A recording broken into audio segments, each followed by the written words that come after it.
बिस्मिल्लाहिर्रहमानिर्रहीम। Dear students, आज का जो हमारा टॉपिक है वो है कोवलेंट बॉन्ड के बारे में। अब बेटा कोवलेंट बॉन्ड होता क्या है? देखें, कोवलेंट बॉन्ड कहा जाता है ऐसा बॉन्ड जो इलेक्ट्रॉन की म्यूचुअल शेयरिंग से बनता है, उस बॉन्ड को कोवलेंट बॉन्ड कहा जाता है। बेटा इससे लास्ट लेक्चर के अंदर जो है ना, हमने आयनिक बॉन्ड के बारे में पढ़ा था। तो आयनिक बॉन्ड के अंदर मैंने ये बताया था कि एक एटम जो है वो इलेक्ट्रॉन दे रहा है और दूसरा एटम इलेक्ट्रॉन को एक्सेप्ट कर रहा है। तो इलेक्ट्रॉन देने और लेने से जो बॉन्ड बनता है उसे आयनिक बॉन्ड कहा जाता है। लेकिन कोवलेंट बॉन्ड जो है ना, वो आयनिक बॉन्ड की निस्बत टोटली डिफरेंट है। कोवलेंट बॉन्ड में क्या होगा कि जिन दो एटम्स ने आपस में बॉन्ड बनाना है, वो दोनों एटम्स क्या करेंगे, इलेक्ट्रॉन को शेयर करेंगे। तो यहाँ पे बेटा डेफिनेशन भी यही लिखी हुई है, a covalent bond is a type of chemical bond that involves the sharing of electron pair between atoms। यानी वो एटम्स जिन्होंने आपस में बॉन्ड बनाना है, वो दोनों एटम्स इलेक्ट्रॉन को क्या करेंगे, शेयर करेंगे। जैसा कि देखें, यहाँ पे एक एटम बेटा आपको ये नज़र आ रहा है और दूसरा एटम यहाँ पे ये नज़र आ रहा है। अगर इन दोनों एटम्स ने आपस में मिलना है ना, तो ये एटम भी अपना इलेक्ट्रॉन शेयर करेगा और ये एटम भी अपना इलेक्ट्रॉन शेयर करेगा। जैसा कि आपको डायग्राम में नज़र आ रहा है कि इन दोनों एटम्स ने आपस में बॉन्ड बनाया है, यानी ये दोनों एटम्स आपस में मिले हैं। और इन्हें आपस में मिलने के लिए, बॉन्ड बनाने के लिए, देखें, इस एटम को भी अपना इलेक्ट्रॉन शेयर करना पड़ा है और इस एटम को भी अपना इलेक्ट्रॉन शेयर करना पड़ा है। आप इस तरह समझ लें कि जैसे दो लोगों ने आपस में मिलकर कोई कारोबार किया है और उन्होंने इन्वेस्टमेंट की है 1 करोड़ की। अब वो जो दोनों लोग हैं ना, जिन्होंने मिलकर कारोबार किया है, तो उनमें से एक बंदे ने अपना 50 लाख का हिस्सा डाला है और दूसरे बंदे ने अपना 50 लाख का हिस्सा डाला है। तो इसका मतलब है कि दोनों ने मिलकर जो कारोबार किया है ना, वो उनका कोवलेंट बन जाएगा। ठीक है जी। तो कोवलेंट बॉन्ड की एग्जांपल भी इसी तरह है कि दो एटम्स ने आपस में बॉन्ड बनाना है और बॉन्ड बनाने के लिए जो दोनों एटम हैं वो इलेक्ट्रॉन को क्या करेंगे, शेयर करेंगे। ठीक है जी।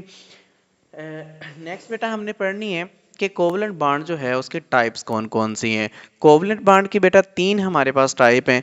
एक हमारे पास है सिंगल कोवलेंट बॉन्ड, फिर डबल कोवलेंट बॉन्ड और ट्रिपल कोवलेंट बॉन्ड। तो बारी बारी बेटा इन तीनों को हमने देखना है। सबसे पहले है सिंगल कोवलेंट बॉन्ड। जैसा कि नाम से जाहिर है, सिंगल कहते हैं बेटा एक को, ठीक है, अकेले को। तो अगर दो एटम्स के दरमियान बेटा अगर आपको एक बॉन्ड नजर आ रहा है, यानी दो एटम्स अगर एक बॉन्ड बना रहे हैं, तो इसे सिंगल कोवलेंट बॉन्ड कहा जाता है। और एक बात बेटा ये आपने याद रखनी है कि हमेशा एक बॉन्ड बनाने के लिए 2 इलेक्ट्रॉन चाहिए। यानी यहाँ पे जो एक आपको ये बॉन्ड नजर आ रहा है ना, तो एक बॉन्ड बनाने के लिए कितने इलेक्ट्रॉन चाहिए, 2 इलेक्ट्रॉन। तो सिंगल कोवलेंट बॉन्ड की अब हम डेफिनेशन देखते हैं। A covalent bond formed by the mutual sharing of an electron pair। बेटा पेयर किसे कहा जाता है, पेयर कहते हैं जोड़े को। ठीक है जी। यानी अगर हमने सिंगल कोवलेंट बॉन्ड बनाना है तो उसके लिए हमें एन इलेक्ट्रॉन पेयर, इलेक्ट्रॉन का एक जोड़ा चाहिए। तो जोड़े में 2 इलेक्ट्रॉन होंगे। तो इसका मतलब है कि जो दो एटम्स आपस में बॉन्ड बना रहे हैं ना, इन्हें बॉन्ड बनाने के लिए यहाँ पे इलेक्ट्रॉन का पेयर चाहिए, 2 इलेक्ट्रॉन चाहिए। और वो 2 इलेक्ट्रॉन बेटा आएंगे कहाँ से, एक इलेक्ट्रॉन इस एटम ने देना है और एक इलेक्ट्रॉन इस एटम ने देना है। या अगर हम क्लोरीन के केस में चेक करें, तो एक इलेक्ट्रॉन ये क्लोरीन देगा और दूसरा इलेक्ट्रॉन इस क्लोरीन ने देना है।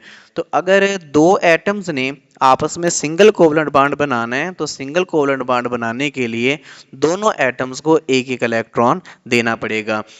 जैसा आपको यहाँ पे देखें हाइड्रोजन के केस में नजर आ रहा है। अब ये इन दोनों हाइड्रोजन्स ने आपस में सिंगल बॉन्ड बनाना है। अब सिंगल बॉन्ड बनाने के लिए ये हाइड्रोजन भी अपना एक इलेक्ट्रॉन दे रहा है, ये हाइड्रोजन भी एक इलेक्ट्रॉन दे रहा है। तो टोटल बेटा 2 इलेक्ट्रॉन हो गए, या आप कह लें कि एक पेयर हमारे पास इलेक्ट्रॉन को आ गया। अब ये दोनों इलेक्ट्रॉन मिलके सिंगल बॉन्ड बनाएंगे।